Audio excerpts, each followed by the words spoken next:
একটা বিষয় সম্পর্কে জানলে আপনারা অনেকেই অবাক হয়ে যাবে। সেটা হচ্ছে প্রচুর টেনশনে রয়েছে ভারত এবং ভারত সরকার। হ্যাঁ ভিউয়ার্স, এটা একদমই সত্যি কথা। এখন হয়তো অনেকে আমাকে প্রশ্ন করছেন যে কি কারণে ভারত টেনশনে রয়েছে এবং ভারত সরকার টেনশনে রয়েছে। সেটা হচ্ছে বাংলাদেশের কারণে। কারণ বাংলাদেশে তৈরি হবে পাওয়ারফুল মিসাইল, তার সাথে বাংলাদেশে তৈরি হতে যাচ্ছে মিলিটারি ইকোনমিক জোন। আর যেই মিলিটারি ইকোনমিক জোনে তৈরি করা হবে ট্যাঙ্ক এবং বিপুল পরিমাণে শক্তিশালী অস্ত্র, তার সাথে আরো অনেক কিছু। হ্যাঁ ভিউয়ার্স, এই সব কিছুর কারণে আমাদের ভারত সরকার বেশ টেনশনে রয়েছেন। আর ভিউয়ার্স, আজকের ভিডিওটা খুবই ইনফরমেটিভ। আশা করি আজকের সম্পূর্ণ ভিডিওটা আপনারা মনোযোগ সহকারে দেখবেন। আর আজকের সম্পূর্ণ ভিডিওটা যদি মনোযোগ সহকারে দেখেন তাহলে বাংলাদেশের এই বিষয়বস্তু সম্পর্কে একদম বিস্তারিত সবকিছুই জানতে পারবে। আর ভিউয়ার্স, আজকে আমি সায়েন্স পিডি ইউটিউব চ্যানেল থেকে নেওয়া একটা ভিডিওর উপর রিঅ্যাকশন দিতে যাচ্ছি। তাহলে চলুন ভিউয়ার্স, তার বেশি কথা বাড়াচ্ছি না, আপনাদের সঙ্গে একসঙ্গে মিলে সম্পূর্ণ ভিডিওটাকে দেখে আসি এবং বিস্তারিত সবকিছু জেনে আসি। Let's start it. বন্ধুরা, বাংলাদেশ একটি উন্নয়নশীল দেশ, যাকে একটা সময় শুধু পোশাক শিল্প, শ্রমিক রপ্তানি আর কৃষি কাজের উপর নির্ভরশীল একটি দেশ হিসাবে দেখা হতো। কিন্তু বর্তমানে সময় বদলেছে দৃষ্টিভঙ্গিও। আজ এই দেশের ভাবনায় আছে এমন একটি খাত যা এতদিন ছিল শুধুমাত্র পরাশক্তিদের এলিট ক্লাবে। এবার বাংলাদেশ নিজেই গড়ে তুলছে নিজেদের সমরশক্তি। আর সেই অভিযাত্রার নাম ডিফেন্স ইকোনমিক জোন। এটি শুধুমাত্র একটি শব্দ নয়, এটি বাংলাদেশের সামরিক শক্তির সম্ভাবনা, এটি বাংলাদেশের সক্ষমতা। এবার শুধু বাংলাদেশ অস্ত্র ক্রয়ই করবে না, বরং সারা বিশ্বে বাংলাদেশের তৈরি অস্ত্র বিক্রিও হবে। শুধু তাই নয়, এবার বাংলাদেশেই তৈরি হতে যাচ্ছে ব্যালিস্টিক মিসাইল।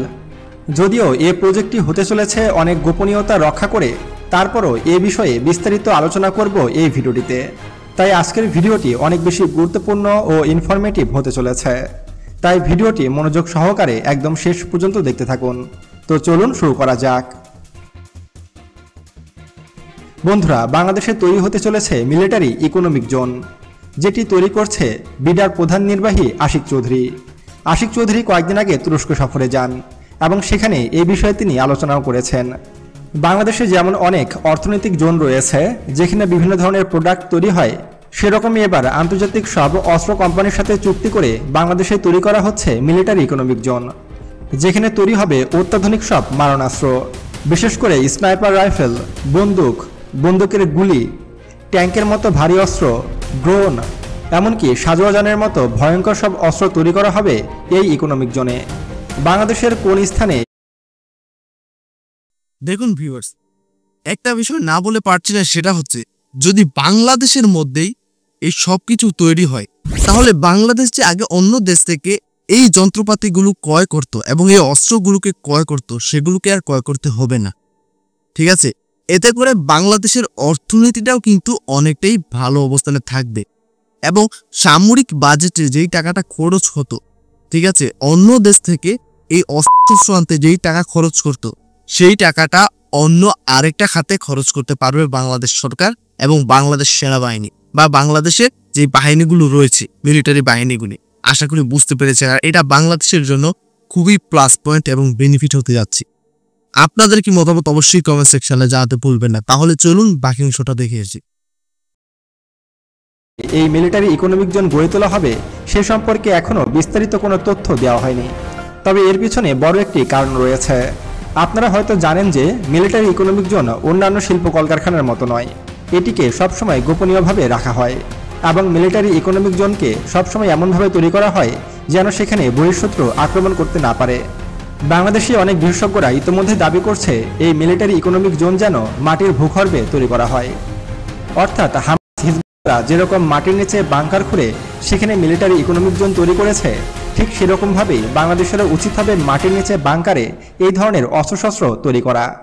কারণ আমাদের প্রতিবেশী দুই শত্রু দেশ ভারত ও মিয়ানমার, তারা চাইলেই কিন্তু বিমান হামলা করে এই ধরনের ইকোনমিক জোন ধ্বংস করে দিতে পারে, ফলে সেখানে অস্ত্রশস্ত্র উৎপাদন থমকে যাবে। আর এই কারণে অনেক বিশেষজ্ঞরা মনে করছেন বাংলাদেশের এই মিলিটারি ইকোনমিক জোনটি যদি মাটির নিচে করা হয়, অর্থাৎ ভূগর্ভে, তাহলে সেটি বেশি সুরক্ষিত হবে এবং এই মিলিটারি ইকোনমিক জোনের চারপাশে সবসময় মিলিটারি পাহারা দিতে হবে, অর্থাৎ এই মিলিটারি ইকোনমিক জোনের সুরক্ষা দেওয়ার দায়িত্ব বাংলাদেশ সেনাবাহিনীকে যেন দেওয়া হয়। সে সম্পর্কেও আলোচনা করা হয়েছে। ইতোমধ্যেই বাংলাদেশের মিলিটারি ইকোনমিক জোন তৈরিতে এগিয়ে আসতে যাচ্ছে তুরস্ক, চীন ও কাতার। আপনারা ইতোমধ্যে হয়তো জেনেছেন যে বাংলাদেশে যে মিলিটারি ইকোনমিক জোনটি তৈরি করা হচ্ছে সেখানে যে দেশটির অবস্থান সবচেয়ে শক্ত সেই দেশটি হলো তুরস্ক। তুরস্ক ইতোমধ্যে ঘোষণা দিয়েছে যে তারা বাংলাদেশে বিভিন্ন ধরনের অস্ত্রশস্ত্র উৎপাদন করবে। একত বাংলাদেশের লেবার কস্ট অনেক কম, দ্বিতীয়ত বাংলাদেশের আবহাওয়া অনেক অনুকূল থাকায় এই দেশে যে কোনো সমরাস্ত্র উৎপাদন করা অনেক বেশি সহজ হবে এবং খুব সহজেই তা দক্ষিণ এশিয়ার বিভিন্ন দেশের কাছে বিক্রিও করতে পারবে তুরস্ক। তুরস্ক জানিয়েছে তারা বাংলাদেশে যে ইকোনমিক জোনটি গড়তে যাচ্ছে সেখানে তারা বিভিন্ন ধরনের ড্রোন তৈরি করবে। এছাড়া ছোটখাটো সাজোয়া যান, আর্টিলারি শেল ইত্যাদি উৎপাদন করবে বাংলাদেশের সেই ইকোনমিক জোনে। তুরস্ক জানিয়েছে তারা বাংলাদেশে বাইরাক্তার TB2 উৎপাদন করতে পারে। বর্তমানে সারা বিশ্বজুড়ে আলোচনায় রয়েছে তুরস্কের তৈরি বাইরাক্তার TB2 ড্রোনগুলো। আর এই ধরনের ড্রোনই এবার উৎপাদন হতে চলেছে বাংলাদেশের এই মিলিটারি ইকোনমিক জোনে। ইতিমধ্যে ভারতে কিন্তু এটা নিয়ে জোরে সোরে বৈঠকও বসেছে। তারা টেনশনে আছে বাংলাদেশে যদি অত্যাধুনিক সব অস্ত্র তৈরি হয় তাহলে হয়তো বিভিন্ন চাপে থাকবে ভারত কিন্তু ইতিমধ্যেই তাদের চিকেন স্নেক নিয়ে ইতিমধ্যেই অনেক টেনশনে রয়েছে বাংলাদেশের বিভিন্ন পদক্ষেপ নিয়ে। বিশেষ করে বাংলাদেশে যে মিলিটারি ইকোনমিক জোন তৈরি হবে, এছাড়া বাংলাদেশ লালমনিরহাটে এশিয়ার সবচেয়ে বড় বিমান ঘাঁটি স্থাপন করতে চলেছে, আর যেটির কাজ বেশ জোরে সোরে চলছে। লালমনিরহাট এয়ারবেস তৈরির দায়িত্ব দেওয়া হয়েছে চীনকে। চীন ইতিমধ্যেই কিন্তু তাদের কাজ শুরু করেছে। ফলে একদিকে বাংলাদেশে মিলিটারি ইকোনমিক জোন তৈরি হচ্ছে, অন্যদিকে লালমনিরহাট এয়ারবেস পুরোদমে সচল করা হচ্ছে। দেখো, এখানে আমাদের ভারত সরকারের টেনশনে থাকার কিন্তু অনেক কারণ রয়েছে। প্রথম কারণটা হচ্ছে বর্তমানে তো বাংলাদেশের সঙ্গে ভারতের সম্পর্ক আর আগের মতো নেই। অন্যদিকে বাংলাদেশের সঙ্গে চীন রয়েছে। এই যত কাজগুলো হচ্ছে বাংলাদেশে বা হবে, এখানে চীনের হাত রয়েছে, চীনের অবদান রয়েছে, যার ফলে ভারত সরকার খুব বেশি ভয়ে আছে। দেখুন, একটা বিষয় না বলে পারছি না, সেটা হচ্ছে বাংলাদেশ কখনো নিজে থেকে কোনো ধরনের সমস্যা এখনো পর্যন্ত সৃষ্টি করেনি। হ্যাঁ, কিন্তু আমাদের ভারতের পক্ষ থেকে অনেক সমস্যার সৃষ্টি হয়েছে। যাই হোক, এই বিষয়ে না যাচ্ছে, তাহলে চলুন বাকি অংশটা দেখে আসি। সবকিছু মিলিয়ে ভারতের চিকেন স্নেক অনেক বেশি বিপদে রয়েছে। আর ভারতের চিকেন স্নেক এমন একটি জায়গা যেখানে বাংলাদেশ যদি আঘাত হানে তাহলে পুরো ভারত দ্বিখণ্ডিত হয়ে যাবে এবং ভারতের 7টি রাজ্য বা 7 সিস্টার্স একদম চিরতরে আলাদা হয়ে যাবে। আর এই কারণেই এটাকে সব থেকে বেশি ভয় পাচ্ছে ভারত ইতিমধ্যেই তাদের এই বিষয় নিয়ে জরুরি বৈঠকও ডেকেছে। তবে বাংলাদেশের প্রধান উপদেষ্টা ডক্টর মোহাম্মদ ইউনূস জানিয়েছে তারা কোনোভাবে পিছু হটবে না এবং বাংলাদেশে এই মিলিটারি ইকোনমিক জোনটি পুরোপুরি চালু করা হবে এবং বাংলাদেশের সকল সমরাস্ত্র বাংলাদেশের নিজ ভূমিতে উৎপাদন করা হবে। ডক্টর মোহাম্মদ ইউনূস আরও জানিয়েছে যে বাংলাদেশ প্রতি বছর 4,000 থেকে 5,000 কোটি টাকার অস্ত্র ক্রয় করে থাকে। যখন বাংলাদেশে এই সকল সব অস্ত্র তৈরি হবে তখন আর বাংলাদেশের এত হাজার হাজার কোটি টাকা খরচ করে বিদেশ থেকে অস্ত্র কিনতে হবে না। এতে করে একদিকে যেমন বাংলাদেশের অর্থের সাশ্রয় হবে, দ্বিতীয়ত কর্মসংস্থানের সৃষ্টি হবে অনেক। ফলে বাংলাদেশের বেকারত্বও অনেক অংশে কমে যাবে। একদিকে বাংলাদেশ যেমন সমরাস্ত্রে শক্তিশালী হবে, অন্যদিকে বাংলাদেশের বেকারত্বও দূর হবে। তাই সবকিছু মিলিয়ে বলা যায় যে উভয় দিকে বাংলাদেশ লাভবান হবে। তুরস্ক ছাড়াও বাংলাদেশের মিলিটারি ইকোনমিক জোন তৈরিতে সাহায্য করবে চীন ও কাতারের মতো দেশ। চীন জানিয়েছে তাদের সব অত্যাধুনিক অস্ত্র বাংলাদেশে তৈরি করবে চীন। ফলে কম খরচে বাংলাদেশে বিপুল পরিমাণে অস্ত্রশস্ত্র উৎপাদন করা সহজ হবে। এছাড়াও আরও একটি দেশ বাংলাদেশের মিলিটারি ইকোনমিক জোনে সাহায্য করবে, সেই দেশটি হলো কাতার। কাতার জানিয়েছে তারা অর্থনৈতিকভাবে বাংলাদেশের মিলিটারি ফার্ম বা মিলিটারি ইকোনমিক জোন তৈরিতে সাহায্য করবে এবং বাংলাদেশে বিভিন্ন ধরনের অস্ত্রশস্ত্র উৎপাদন করে তারপর তারা সেগুলো বিভিন্ন দেশে এক্সপোর্ট করবে। অর্থাৎ তুরস্ক, চীন ও কাতার তারা সকলেই চাচ্ছে বাংলাদেশ যেন খুব দ্রুত এই মিলিটারি ইকোনমিক জোন তৈরি করতে পারে। এখন দেখার বিষয় কবে নাগাদ এটি বাস্তবায়ন হয়। বন্ধুরা, আবার এই দিকে বাংলাদেশের মিসাইল প্রজেক্টও কিন্তু বেশ জোরে সোরে আগাচ্ছে। আপনারা 5-6 বছর আগে গুঞ্জন শুনেছিলেন যে বাংলাদেশ বজ্র 1 নামক নতুন একটি ব্যালিস্টিক মিসাইল তৈরি করতে চলেছে। যদিও সেই প্রজেক্টটি নিয়ে আমি খুব বেশি একটা আলোচনা করিনি বা এই প্রজেক্টটি তেমন কোনো আলোচনাতেও আসেনি বাংলাদেশের। তবে বর্তমানে গুঞ্জন শোনা যাচ্ছে বাংলাদেশের বজ্র 1 নামক ব্যালিস্টিক মিসাইলের কাজ প্রায় শেষের দিকে রয়েছে এবং এই মিসাইলটি তৈরি করতে ব্যাপক গবেষণা চালাচ্ছে বাংলাদেশ সেনাবাহিনী। আপনারা হয়তো জানেন যে আমাদের পার্শ্ববর্তী দুটি দেশ ভারত ও মিয়ানমার উভয়ের কাছেই কিন্তু দূরপাল্লার ব্যালিস্টিক মিসাইল রয়েছে।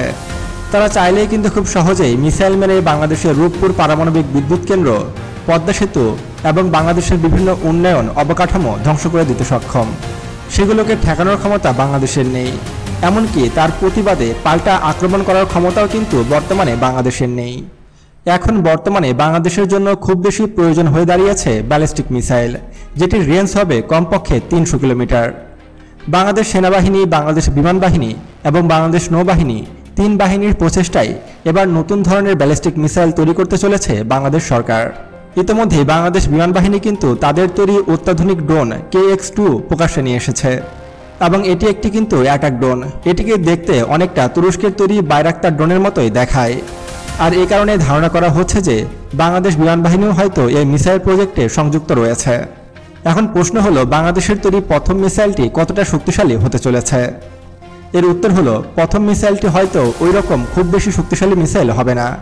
তারপরে বাংলাদেশের প্রথম মিসাইল হিসাবে সেটি যথেষ্ট শক্তিশালী হতে চলেছে এবং সে মিসাইলের রেঞ্জ হবে কমপক্ষে 300 কিলোমিটার এবং এটি হতে পারে একটি ব্যালিস্টিক মিসাইল।